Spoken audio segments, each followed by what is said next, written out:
আজি ডিগবৈ আঞ্চলিক ছাত্ৰ সন্থা, টাই আহোম যুৱ পৰিষদ আৰু সমন্বয় শিল্পী গোষ্ঠী আৰু ডিগবৈবাসী ৰাইজৰ সহযোগত আমি প্ৰয়াত গণশিল্পী ৰাজীৱ ভটিয়াদেৱৰ আমি ৰাজহুৱা শ্ৰদ্ধাঞ্জলি অনুষ্ঠানৰ আয়োজন কৰিছিলোঁ।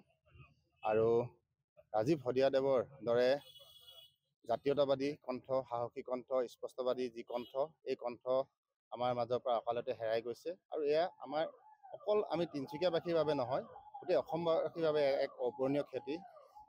আৰু আমাৰ এই স্থলীৰ পৰা আমাৰ এটাই আহ্বান, যাতে শিল্পীসকলক চৰকাৰে জীয়াই থাকোঁতেই যি মৰ্যাদা দিব লাগে, তেওঁলোকে শিল্পীসকলক যি সহায় সহযোগ কৰিব লাগে, তেওঁলোকে এই কথাখিনি তেওঁলোকে মনত ৰখা ভাল।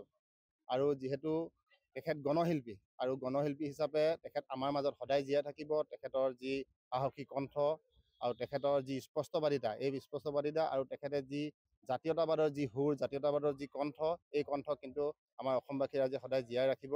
আৰু আমি সকলোৱে আশা কৰিম যাতে নৱপ্ৰজন্মইও তেখেতৰ এই স্পষ্টবাদী কণ্ঠক, সাহসী কণ্ঠক যাতে সদায় জীয়াই ৰাখে, আমি আহ্বান। আৰু পুনৰবাৰ আমি চৰকাৰলৈ আহ্বান জনাইছোঁ যাতে শিল্পীসকলক জীয়াই থাকোঁতে তেওঁলোকে উচিত মৰ্যাদা দিয়ে।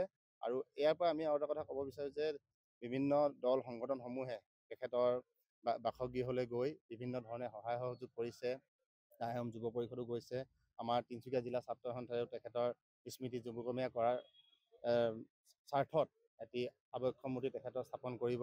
আৰু এই বিষয়ত আমি ইতিমধ্যে সিদ্ধান্ত ল'বলৈ বাকী আছে। আৰু সদশেষত আমি ৰাজীৱ ভটিয়াদেৱৰ আত্মাৰ চিৰশান্তি কামনা কৰিছোঁ। আৰু তেখেতৰ যাতে নাম এই অসম মুলুকত সদায় বৰ্তি থাকে, জনমানসত যাতে সদায় চলি থাকে, তেখেতৰ নাম চলি থাকে, আমি তাকে কামনা কৰিছোঁ আৰু ইয়াকে কৈছোঁ।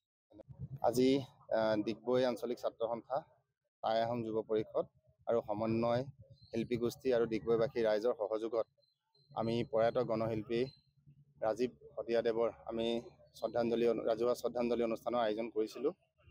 আৰু ৰাজীৱ ভটিয়াদেৱৰ দৰে জাতীয়তাবাদী কণ্ঠ, সাহসী কণ্ঠ, স্পষ্টবাদী যি কণ্ঠ, এই কণ্ঠ আমাৰ মাজৰ পৰা অকালতে হেৰাই গৈছে। আৰু এয়া আমাৰ অকল আমি তিনিচুকীয়াবাসীৰ বাবে নহয়, গোটেই অসমবাসীৰ বাবে এক অপূৰণীয় ক্ষতি।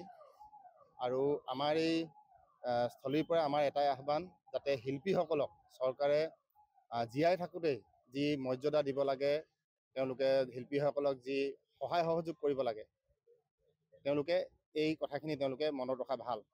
আৰু যিহেতু তেখেত গণশিল্পী, আৰু গণশিল্পী হিচাপে তেখেত আমাৰ মাজত সদায় জীয়াই থাকিব। তেখেতৰ যি সাহসী কণ্ঠ আৰু তেখেতৰ যি স্পষ্টবাদিতা, এই স্পষ্টবাদিতা আৰু তেখেতে যি জাতীয়তাবাদৰ যি সুৰ, জাতীয়তাবাদৰ যি কণ্ঠ, এই কণ্ঠ কিন্তু আমাৰ অসমবাসী ৰাইজে সদায় জীয়াই ৰাখিব।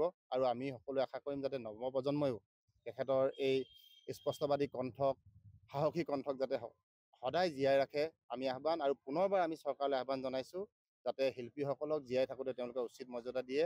আৰু ইয়াৰ পৰা আমি আৰু এটা কথা ক'ব বিচাৰোঁ যে বিভিন্ন দল সংগঠনসমূহে তেখেতৰ বাসগৃহলৈ গৈ বিভিন্ন ধৰণে সহায় সহযোগ কৰিছে। টাই আহোম যুৱ পৰিষদো গৈছে। আমাৰ তিনিচুকীয়া জিলা ছাত্ৰ সন্থাইও তেখেতৰ স্মৃতি যুৱগমীয়া কৰাৰ স্বাৰ্থত এটি আবক্ষ মূৰ্তি তেখেতৰ স্থাপন কৰিব। আৰু এই বিষয়ত আমি ইতিমধ্যে সিদ্ধান্ত ল'বলৈ বাকী আছে।